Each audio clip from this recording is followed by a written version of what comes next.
to be able to start your tax firm from scratch is more of an ongoing principle that it changed my life when I heard it for the first time. It really like simplified what it takes to be successful. And I want to leave you with this. In entrepreneurship, I refer to this as the curse of entrepreneurship. What's up, ladies and gentlemen? Welcome to another edition of Dream Firm Spotlight. My name is Tyler S. Clark, co-founder of Dream Firms, where quite frankly, we help you to create your dream firm by having you work less and be more profitable with the work that you do choose to do. And to help some of the newer people to do just that, we're going to talk about how to start a tax firm from scratch. And we're going to jump right in. We've got essentially 11 points that you will need to do to start your firm. And number one is get your PTIN. Pretty straightforward. I don't know why it's called a PTIN instead of a TPIN, right? Because it's taxpayer identification number. That's the way I think of it. But PTIN is what it is. It's about $30. That allows you to legally file tax returns on someone else's behalf. And the quick disclaimer on this is there are a lot of certifications out there. Some of them are pretty good. Most of them are pretty useless. The reason that most of them are pretty useless is that anyone can say you're certified. Like I can claim I'm like triple certified in anything. And there's no government entity that's like regulating certifications outside of very few of them. So just be careful chasing certifications. The only thing you actually need to start filing returns is a PTIN. And the same thing applies for tax advice, planning, and guidance. That's all you need. However, the second point is a much more important one to make than get your PTIN, which is get real experience filing and doing taxes. Now, that might sound really basic, but for quite a while, there was a person out there who was saying, you don't need any experience to start a hyper-profitable accounting and tax firm. And he was bringing all of these people who had never done, never touched, never even knew if they liked doing accounting or taxes into the accounting and tax space. And they were creating all sorts of chaos because they literally did not know what they were doing. And that person doesn't say that anymore. But the point is, don't just be like, I want to jump into taxes, never having touched a tax return in your life. It's just really bad idea. So don't do that. Get some real experience. Ideally work for a firm for a while. Just get the experience and know what it's going to take to ultimately see some degree of success here. Number three, and this is one of the things that is so important for everyone, even if you're not starting from scratch, is that you should intentionally narrow your scope. Another way of saying narrow your scope is pick a niche. Another way of saying picking a niche is if you want less problems to deal with, if you want to solve less problems overall and offer more value, well, this is what you should do. And the reason this is so important is, I don't know if you know this, but taxes are really complex. Like the tax law is so huge. And there are literally entire conferences that spend hours and hours debating the application of specific tax laws. In other words, even if you know the law, you're not even entirely sure on the application of it.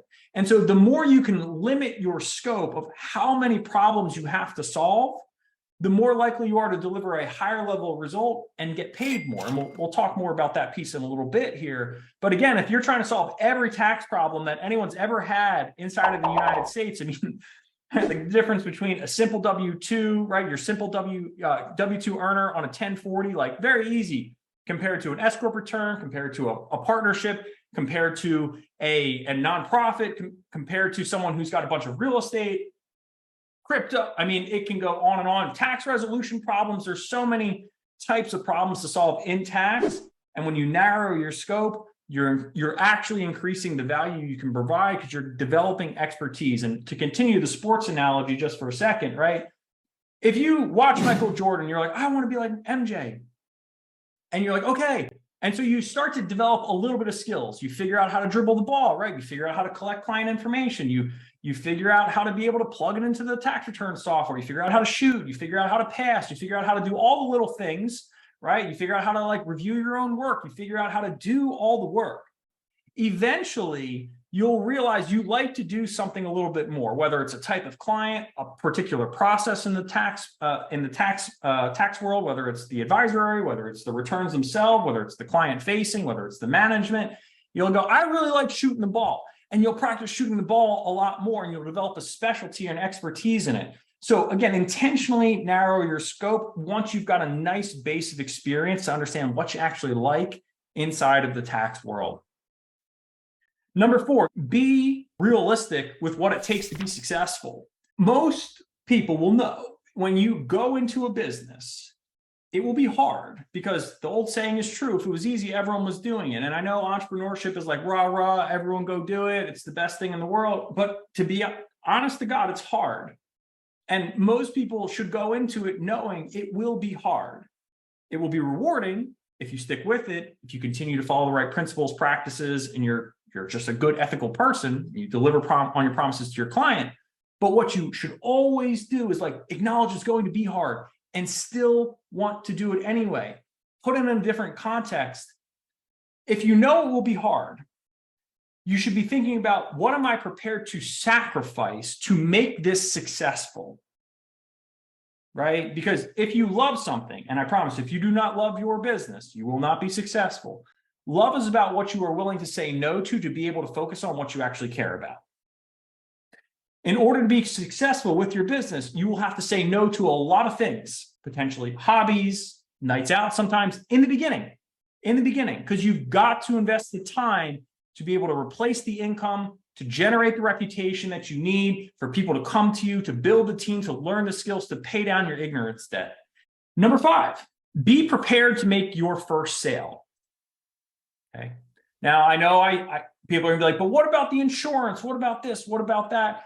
These are all essentially bottled under point 5. I'm gonna have a couple of sub-points to make about preparing to sell something, okay? Because your business, like, you didn't start any business until somebody bought something from you. And in order to be able to sell something, you have to prepare what you're actually selling. Like, you have to know going into it, like, what am I selling? So here are the 4 things that are, again, bullet points under be prepared to make your first sales. Number 1, define what you sell. Like, literally, what are you going to deliver?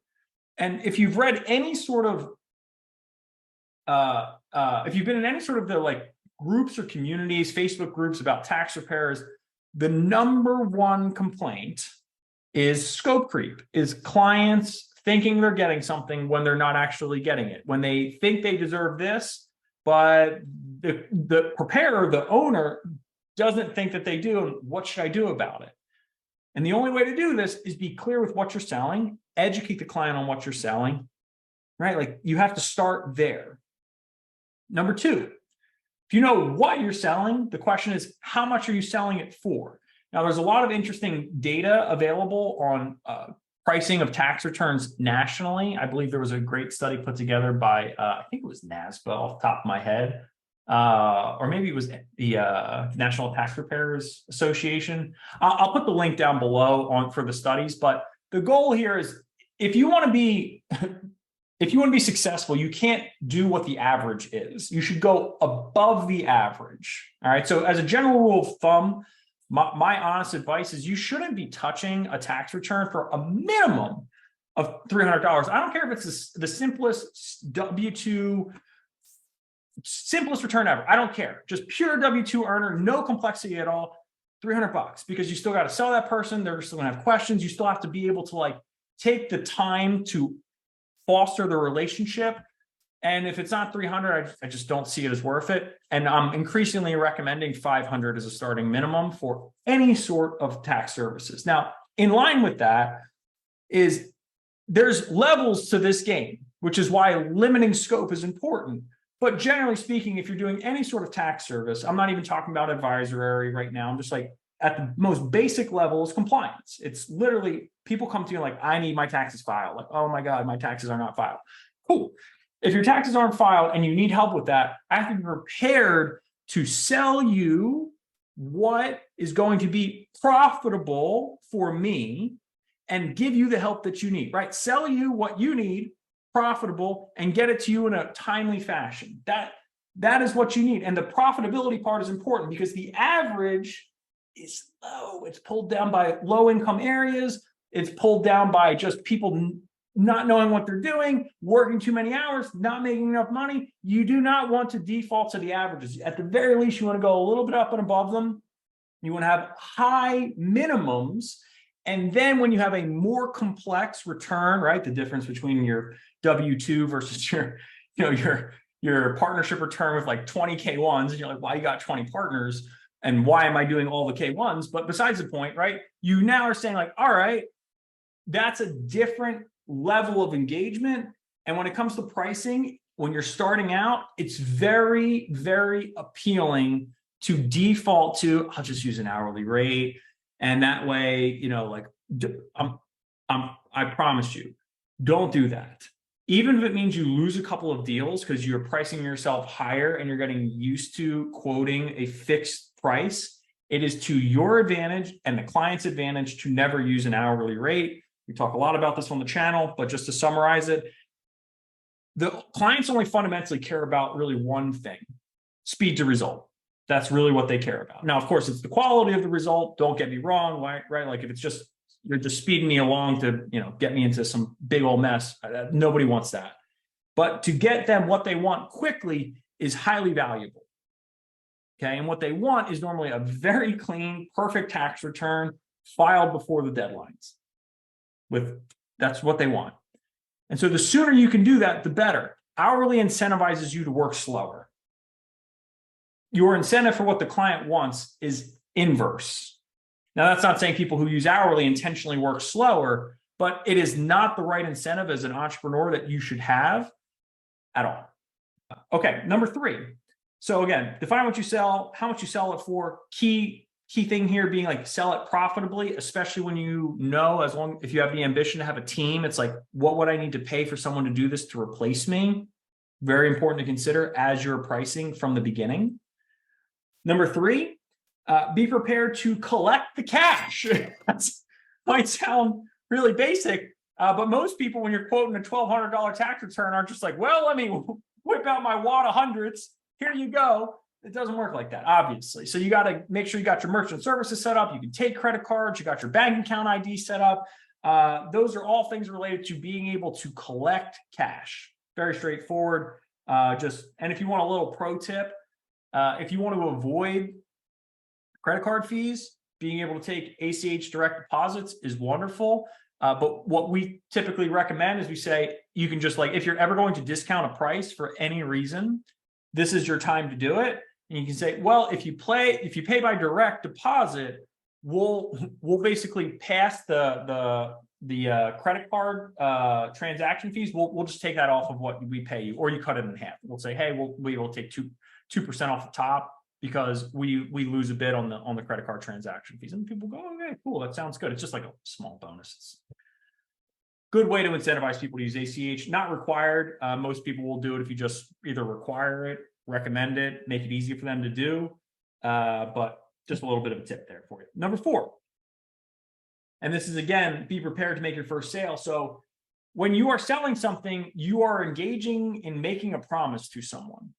And to be fair, most of the people you work with, you want to believe that they are good, honest, and ethical people, but occasionally you will run into people who are psychopaths, or who are dishonest, or who intentionally misinterpret what you say and hear. And on the front end, they sound amazing, but on the back end, you go, who was the person that I spoke to? And you could have the best dream client identification filtering systems in the world, things we help people build. And even still, this will happen no matter what. Like, it's just a part of life and part of business. Question is, did you minimize your risk? And the only way you can minimize risk is with signed agreements. This is also how you enforce what you are actually legally required to deliver. If it is amorphous, if it is literally like, I will, like, I'll help you with your tax. Like, if it's like that broad, which a lot of people do, like, I'll help you with tax. They'll call you whenever they want. They'll send you emails. They'll think that you're on call. They'll send tax notices to you. And you're like, I charge you $300 for this, and I feel like I'm your personal secretary year round. Like, that's not the way it should be. Inversely, if you charge someone a lot of money, and they're like, "Rawr, like I found someone who said they would do this for $500. You're a cheat. You're cheating me." And you're like, "What in the world happened here? Like this can happen." Your way to protect yourself is with an agreement and ideally insurance. Okay, like it's important to have insurance in your business. So just know, again, like you got to protect yourself when you're getting ready to sell something for the first time. Number 6, okay, so that was like 4 bullet points under point 5, which is be prepared to make your first sale. But guess what number 6 is? Make your first sale. I love to talk about sales. Sales is one of my favorite topics. I believe most of the people in the accounting profession have the wrong view of sales. And sales is just, I want to qualify if you're someone that I am capable of helping and provide you the information to make an informed decision on whether or not you would like to access my help.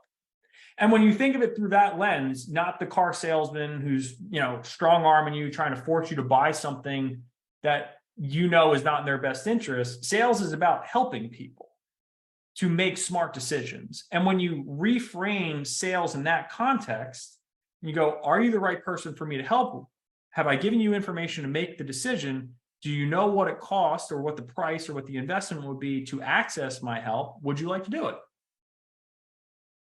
And if you've done a good job with all of those, it's really just a conversation. There's no need for high pressure. There's no need for weird tactics. And if you do those things the right way, most people will be like, yeah, actually, this sounds great. There's a right way and wrong way to do everything. But I think, again, the pressure around money and sales doesn't necessarily need to exist. Okay. So that's, again, make your first sale. That's number 6. Number 7, deliver. It's not DiGiorno's, right? Deliver on your promise. And when I say deliver on your promise, it's very easy to get distracted with a million different things. But as soon as you make a sale, this is the best time. And I know a lot of people go, but what about your tax software? What about this? You haven't even covered all those things. Don't incur a bunch of costs until somebody's paid you to start to pay off some of those costs, right? If you've got experience, you're probably familiar with Drake or Lacert or whatever. You've got your experience. You're going to know what you're going to pick. Don't start incurring costs until you have people paying you money. It doesn't make any sense. I've talked to, I can't even begin to tell you the number of people I've consulted with that have so much in software expenses, an unbelievable amount. I go, well, let's talk about the clients. Oh, I'm not ready for that yet. I'm like, well, if you're not ready with what you've got right now, when will you ever be ready? You've got certifications, you've got software, you've got all these things lined up. What you need is clients. And when you have that, then you should do the other stuff. Then you should make the investments in the other stuff. Don't buy stuff hoping other people will buy from you. Get people to buy from you and then make the investments to be able to deliver on the promise. Okay. So again, number 7 is deliver on your promise. And then whatever you need to make the investments to deliver on, that's when you do it. And if I can provide another just quick pro tip for even established firms, the most dangerous time in a client relationship is the distance of time between when someone buys and when they are onboarded. So you should make this as close as possible. So in other words, if you were to buy from us, I promise your onboarding would be within 24 to 48 hours or within the next working day or 2 working days. And the reason we do that is we want to reinforce that you've made a really good decision to work with us, because we want to impress you with our onboarding procedures and policies, right? Because every day, hour, week that goes by in which they have not experienced the benefit of the promise of the service, and they have had the money leave their checking account, doubt starts to set into their mind. Did I make a good decision? Are these people ethical? Are they honest? You want to prevent that from ever happening. And the best way to do it is sale is made. Onboarding should happen literally at the end of that sales process. If you use a software tool like Ignition, you can trigger so that they get either an email or right on the thank you page. They can tell them to book their onboarding call. You can limit the scope of how much time, depending on the scheduling tool you use, how far out they can book it. And so you want to keep that with 3 to 5 business days max. Okay. So again, that's how you deliver on your promise. Now, you've delivered on your promise. This should be relatively simple, kind of basic, but most firms will say we're built on referrals. But most firms that I talk to, they don't even have a referral process or a system for it. So when you finish delivering on your promise, it's important that you ask for two things. And this is point number 8. Okay. Point number 8 is ask for referrals and ask for reviews, right? Ideally ask for the review first, because I think it's actually more valuable than the referral, right? And it cements that you are someone who's worth referring if they're willing to leave you a 5-star review. So get the review first. And once you get the review, ask them for a referral. Now, the goal is this should require as little of the owner's time as possible. And the reason most firms don't have a referral system is because it's an owner-dependent system. They think they're the ones that have to ask. But in reality, once you deliver on the promise, as long as you know they were happy, you can trigger an automation to go out requesting the review. And once the review is left, it triggers another email, a couple days or weeks, right? Hey, thank you so much for your review. Really love working with you. Do you know anyone who meets these criteria? And if you want, that's when you mention your referral incentive and you give them a form to fill out that then will do a bunch of other magic cool stuff. But that is the purpose, right? It's like you should set that up so that it runs very efficiently with very little of your time. And every time you deliver on your promise, you increase the chances of a review and a referral. Number 9. Okay. Now, people are probably like, Tyler, how dare you not talk about marketing yet? Like, how did you even get your first sale? Well, okay. Look, I love marketing. I love sales, clearly. But the idea that you need some advanced web presence, all this social media to start your tax firm is ridiculous. Like, again, don't focus on the wrong things. Make sure you can do it. You got the experience to do it, that you know what you're selling, you limit your scope, like do all these things, sell something to someone, right? Get all that in place, deliver on it, get the review, get the referral, get the positive momentum going, and then you'll be able to build out your web presence. When I say build out your web presence, it's as simple as, do you have a website that looks like it's not from 1995? So no CPA site pollutions, right? Like don't go with like those big generic website builders. Get something that's nice, niche specific, shows your face, has video, mobile optimized, clear call to action, client portal, right? Like, ta-da, like that's about as simple as it ever needs to be for your website. A lot of people chase SEOs and blogs. And if you've been doing that for 10, 15 years, cool, you're probably ranking. If you're starting it today, I hope you're patient for at least 2, 3, 4, 5 years and are willing to spend and create original content for that time period. Because if you're not, you're pretty much just throwing money down the pit and you're never going to see it again. So again, build out your web presence, be very intentional with where you are building it and what you're doing. Avoid directories, they're meaningless.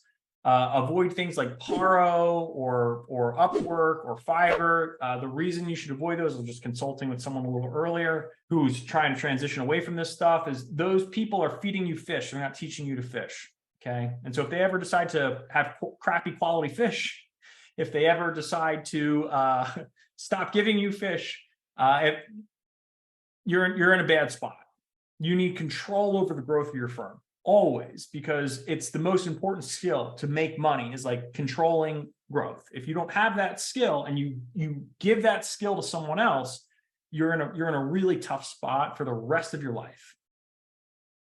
On top of that, the clients that they send to you are going to be expecting to work directly with you because that's what they're selling. They're literally selling you. They're not selling your firm or your team, only you. And if you want to be a solopreneur and have hourly rates, that's the second point.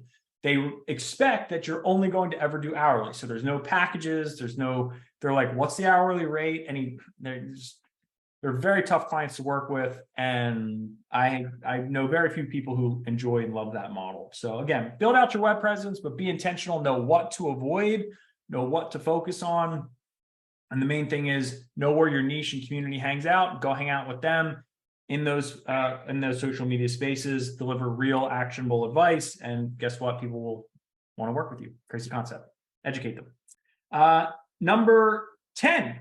This one is very important, a little bit more advanced, definitely applies to people outside of starting from scratch. But when you get good at this, when you have sacrificed enough, when you have developed the skills, when you have got good packages, you've got good prices, and your name is starting to carry itself a bit, you've got a web presence, you've got people coming to you, booking calls, congratulations. However, be careful. There are too many tax preparers that are dying too soon because they either don't know how to say no or they don't know how to ask for help. I say that very seriously because it's not a joke, okay? Yes, business is important, work is important, but I promise you, your health is way more important than that. It shouldn't be the way it is with the amount of stress and pressure you guys have. It just shouldn't be. And so the point is, number 10 is get help before you hit capacity. Because when you hit capacity, you're building the habits that you can always get to capacity and keep pushing through it. And that usually means you take more and more and more and more on until you break or until you literally die. And it's really sad. So don't do that. Like, get help before you hit capacity. You know, as you're growing, right? Like, as you're doing this, you'll be able to start to benchmark the time it takes to do something and how much time it's taking you to do things that are not directly related to delivering on your promise and fulfillment. Because as you start, you have all of this time to market, sell, work on ops, create your path. You have all this time. And then as you sell more and more, that time goes like this. And now it's like you've got this much time to be able to get help, or you've got no time. And what I want you to do is, like, when you get to like 20% of your available capacity, you need to start to, your like alarm bells, literal alarm bells need to be going off in your head. And it's like, this is what that guy was talking about, that crazy dude on YouTube. I should stop and either prune my client list, because there are a bunch of people on here that shouldn't be here, raise my prices so it reduces my working hours while raising my profits, right? And or ideally both, hire for the things that I don't like to do, but find myself doing a lot, whether that's onboarding, chasing down documents, handling inbound phone calls, which you should never do, but besides the point, right? Like, I don't want to do these things any longer. Prioritize that. Don't take another client. Don't take another support call. Prioritize that. In entrepreneurship, I refer to this as the curse of entrepreneurship. When you can do anything, what should you choose to do? It's the hardest question to answer, right? There's a lot you could do, but there are only 3 things that you should ever be doing. So point 11 is keep leveling up these 3 things. Your mindset, your skill set, and your network. Your mindset's important because the business is determined by what goes on up here. Not like woo-woo fancy stuff. Like, if you show up like a piece of crap every day to work, your business will function like a piece of crap. That shouldn't surprise anyone. If you show up excited, energized, positive, thinking about the future, working towards it, work hard, your business will do and mirror what the owner does. Like, it will be a mirror image of your mindset. So you've got to grow it. You have to literally protect it.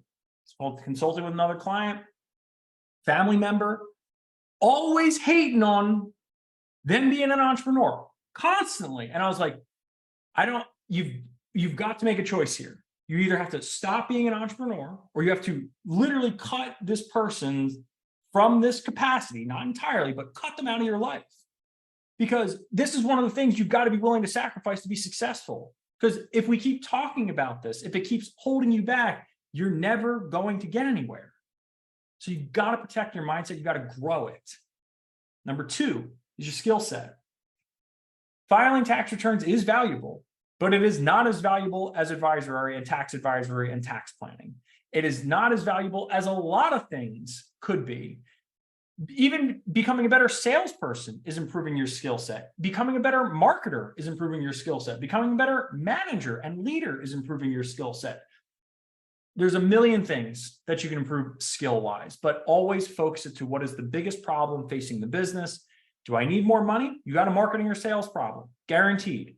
Do I have a profitability problem? It's either a pricing problem or it's a team problem. Some people aren't being as efficient enough. People are being paid too much for doing too little. Too much is coming back to the owner. Management problems, right? There's a lot of problems. Be specific on what the biggest one is, and then build the skill that allows you to solve it faster. And then you'll have it for the rest of your life. It's the best investment you'll ever make. And the third one, of course, is your network. And there's an old saying, right? Your net worth is the strength of your network, right? If you want a bigger net worth, if you want to be worth more money, make more money, you have to have a better network. And when you think about like marketing, all marketing is I'm intentionally expanding the size of my network with people I would like to be more associated with. Most people want to have better clients, but they don't actually take the time to ingrain themselves in their business in the communities and the spaces in which those better clients live and operate and breathe and exist. And then they start to associate you with them, and one connection at a time, one. And then you get a big connection that ultimately hosts you and brings you into a bunch of smaller connections because you're an expert and they want to bring your expertise in front of their audience of high quality buyers. And this is when you really open up the floodgates for your potential to create your dream firm. So those are the 11 tips. I hope that allows you to create an incredibly powerful tax firm. If you'd like more help on how to implement, do those things, help you to do some of these things on your behalf, and ultimately empower you to create your dream firm in record time, there'll be links floating around to explore the Create Your Dream Firm program and or the Practice Igniter Challenge. My name is Tyler S. Clark. Thank you so much for investing your most precious resource with me today. I hope you found it to be a good return. And remember that only you can create your dream firm, but we are here to help you every single step of the way. Have a fantastic rest of your workday, and I will see you all next week.